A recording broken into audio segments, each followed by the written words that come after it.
இன்றைக்கி நீங்கள் பார்த்தீங்கன்னா இட்லி பூ வச்சு ஜடை அலங்காரம் எப்படி பண்ணுறது தாங்க நம்ம பார்க்குறோம். நீங்கள் பார்த்தீங்கன்னா நான் வந்து இன்றைக்கி 2 கலர் பூ எடுத்திருக்கேன். பிங்க் கலரும் ரெட்டும் எடுத்திருக்கேன் பாருங்கள். ஃபஸ்ட்டு வந்து பிங்க் கலரில் ஒரு லேயரை நான் வச்சுக்கிட்டேன். ரெண்டாவது பார்த்தீங்கன்னா ரெட் கலரில் ரெண்டாவது லேயர் வச்சுருக்கேன். மூணாவது பாருங்களேன், பிங்க் கலரோட அந்த மொட்டும் ரெட் கலரோட மொட்டும் எடுத்து நான் அதை மிக்ஸ் பண்ணி கட்டியிருப்பேன் பாருங்கள். ரொம்ப அழகாக இருக்குது பாருங்கள். இதுக்கு நடுவில் பார்த்தீங்கன்னா லக்ஷ்மியோட கிளிப்பு போட்டிருக்கேன்.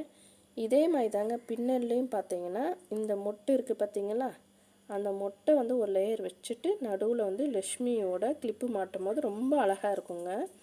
இந்த பூ பார்த்தீங்கன்னா சீக்கிரமாக வாடாது, உங்களுக்கு தெரியும். ஃபோட்டோ ஃப்ரேமுக்கெலாம் அவ்வளோ அழகாக இருக்குங்க. சில பேர்த்துக்கு பார்த்தீங்கன்னா அந்த பூவோட ஸ்மெல் வந்து சேராமல் தலைவலிக்குதுன்னு சொல்லுவாங்க. அவங்களுக்குலாம் பார்த்தீங்கன்னா இந்த பூ அலங்காரம் பண்ணலாம். ஏன்னா இந்த பூவில் வந்து ஸ்மெல் இல்லை. குழந்தைங்களுக்கெலாம் பார்த்தீங்கன்னா பரதநாட்டியம்லாம் ஆடிட்டு பண்ணுவாங்க. அவங்களுக்கெல்லாம் வந்து பார்த்தீங்கன்னா ஜடை அலங்காரத்துக்கு வந்து இந்த பூ யூஸ் பண்ணும்போது ஃபோட்டோ ஃப்ரேமுக்கு வந்து ரொம்ப அழகாக இருக்குங்க. ரொம்ப நேரமாகவும் இந்த பூ வாடாமல் அப்படியே இருக்கும். நீங்கள் வேணால் ட்ரை பண்ணி பாருங்களேன்.